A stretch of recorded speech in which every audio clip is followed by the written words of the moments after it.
All right, so to start off, how's your Treefort experience been so far? Man, this has been everything I've wanted it to be. Last year we got to do kind of like the off-season one, and it was super dope. I'd never experienced being at a festival and performing multiple times, and so that was new to me. So now coming back,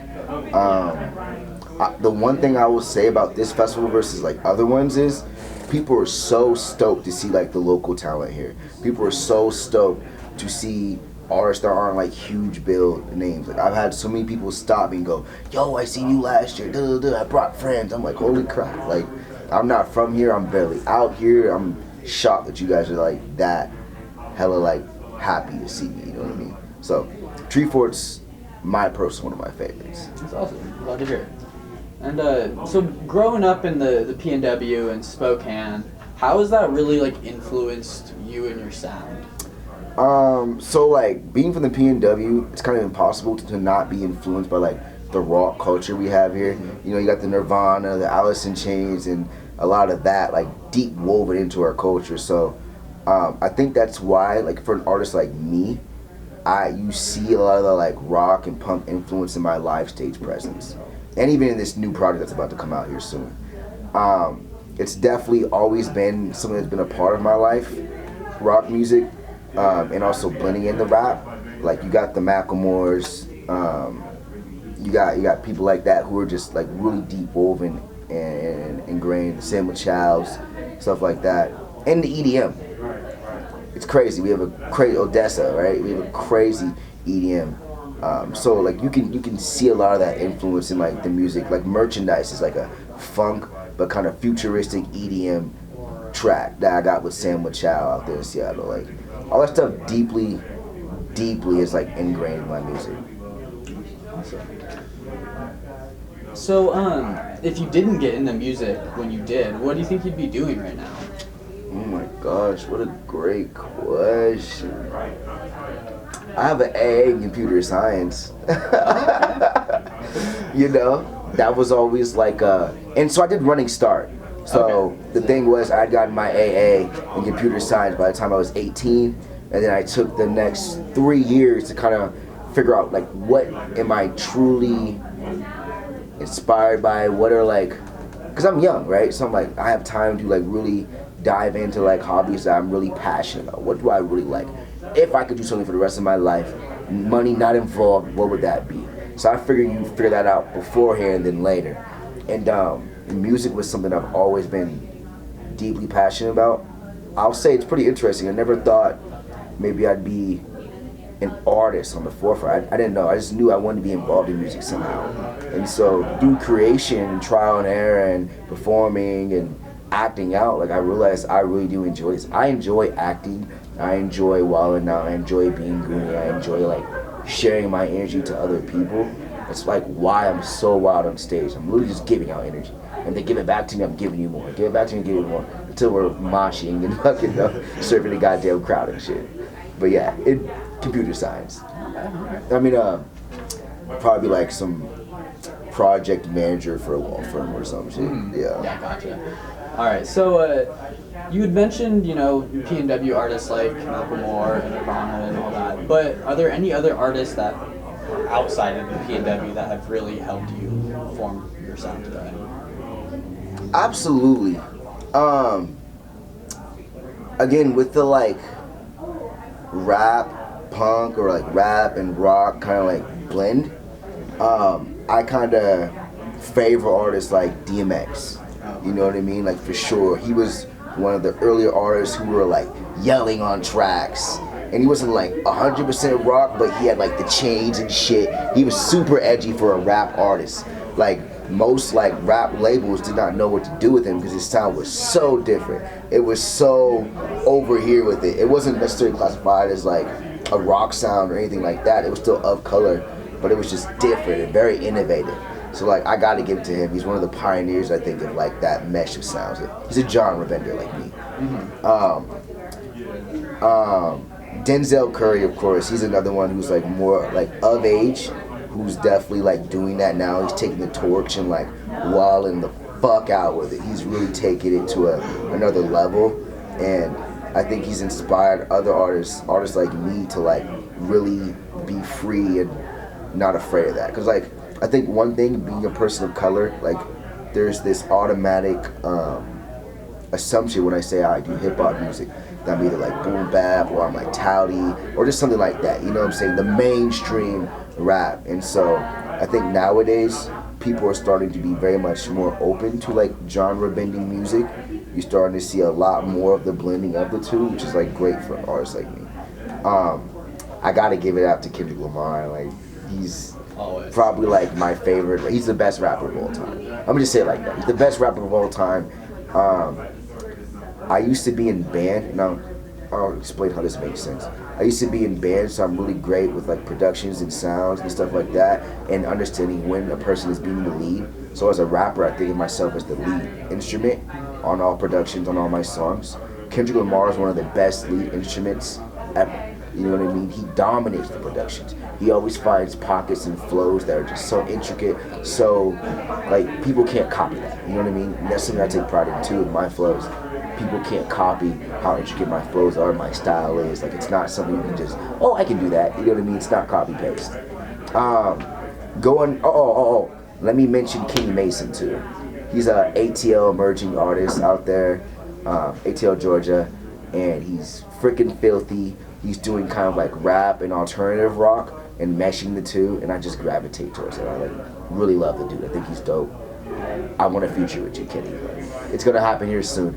I'm actually gonna see him in Portland, I think on the 7th with Denzel Curry, and then me and him are on the same music festival at Capitol Hill Block Party in July.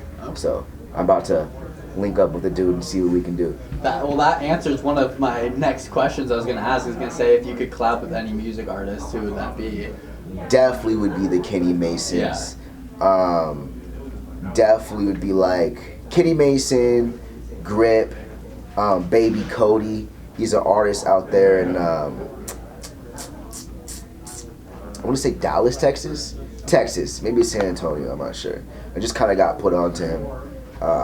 Ear Milk, I believe, like wrote a post about him as like artist to watch. I was like, yo, this dude's filthy. New age, like 19 years old, has a really dope sound. Kind of like a little more reminiscent of Baby Keem, but way more edgier. You know what I mean? He's like a lot of like his productions, you get kind of that rock tone a little bit in there, a little essence of it, and it's just he's super dope.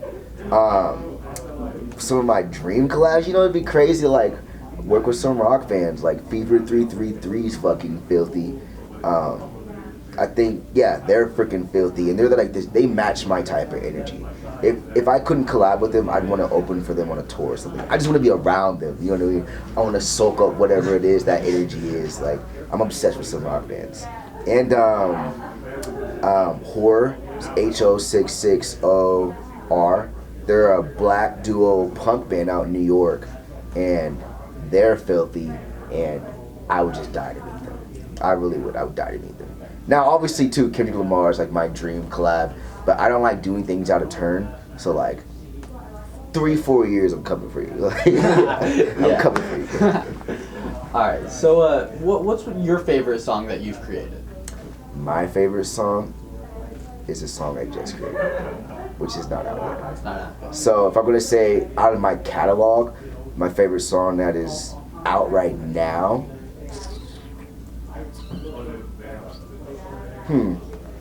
Let's say Espresso. Espresso would probably be my favorite off my 3-song tape that I dropped back in October of 2020.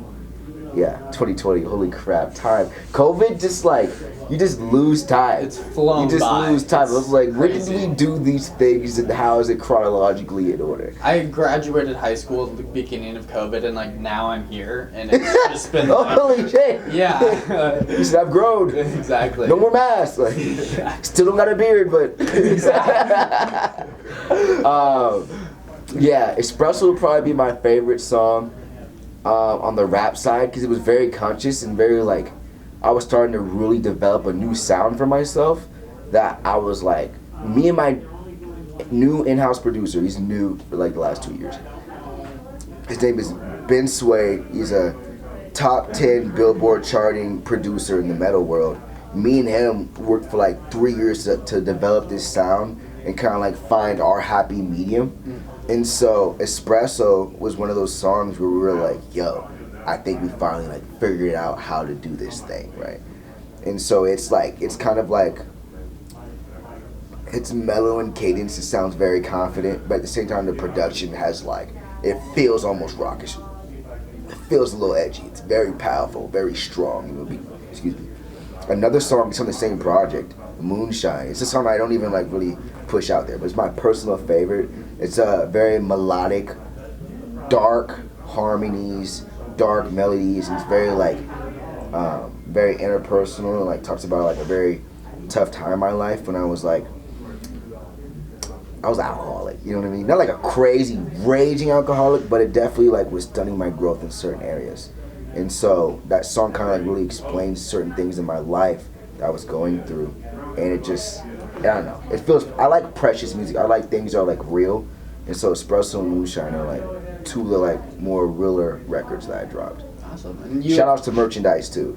Sam Machado, me and Sam Machado did something great for the Spokane, Seattle, upper left area. And I love just like being able to do something that like bridges the gap between the two cities. And so you'd mentioned some new music coming out. Yeah. Is there any time we can see that before the end of the year? Definitely before the end of the year. Okay. Can't give you any exact dates.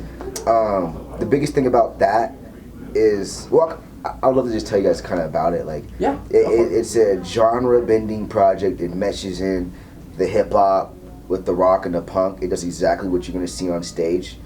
And I'm going to play some of those songs on the stage at this festival, which would be awesome.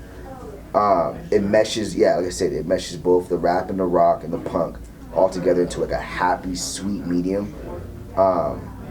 And it features, this will be the first time I featured artists on a project. My very first project in 2017, no features. I was just trying to really define my sound, grow, and start to expose who I am to other people. So this project will feature some artists from the PNW. One specifically is Tezza, who's also at this festival. She's like electro punk rap, like, and she's just the queen of it. She is freaking filthy. She is so filthy. So super excited to get her on there. I got another couple regional features, and then we're still securing some features outside the region. That's kind of like what we're like holding off on as far as our release date. Once we like really solidify some of those features that I'm trying to like get out there, out of the market, we'll be looking at release dates. Okay, and this is a full entire album? This will be a small EP. Okay. Yeah. I think because once you go into like an album, as far as the industry is concerned, you're like a freshman. You're like ready to like really play that game. Mm-hmm. I realistically, as far as an album goes, I don't think I have the budget for it to like really push it into other markets, really solidify that. Mm-hmm. I'm still trying to like explore the markets and tour small. Yeah. So right now it's going to be just an EP to kind of like get my name out there and start expanding. So, well, speaking of your name, I had a question. Where did you get your name from? Yes, so Jango, to me, being in Spokane, there's not many like people of color who don't just live there and like only know Spokane, you know what I'm saying? So like the culture was like very limited. Jango to me represented somebody who was a leader of the people, the leader of his community, but he wasn't like, you know, he's not like taking like an ignorant like toll to it. He's like, I will be brave, I will be strong, I will be powerful. That's what the name represented to me. That's why I took on that moniker and embodied it to myself. That's who I am, you know what I mean? I'm a leader, and I'm somebody who goes against the grain, you know what I mean? If you guys are familiar with the movie, which is interesting, and even like Star Wars, stuff like that, the name Jango always portrays someone who is a leader or who is going against the grain, who is a rebel to like the normal way of thinking. And so like that's definitely like resonated with me like fairly deep. Yeah, awesome, I love that. And just like one last question to end up on, a little fun one. You had your own movie, like Jango documentary. Sorry. I'm gonna say this too. A lot of people say I look like Jamie Foxx. So is he gonna play you in a movie then? Yeah, no, 100%. If you see another Jango 2, I might be starting. Awesome. Well, it was a pleasure meeting and talking with you. I had a great time. Absolutely, man. Thank you guys for the opportunity. I appreciate it. Don't forget, you guys want to find me, my website, jangolives.com. That's JANGOLIVES.com. Hold the D. There is no D in my name. And add me on Instagram, Jango Lives. Yeah. Bless. Sweet. Thank you guys. Fun. Dude, that was awesome. Fun. I love interviewing. Sweet. Yeah, that was sweet, man. Okay, so like the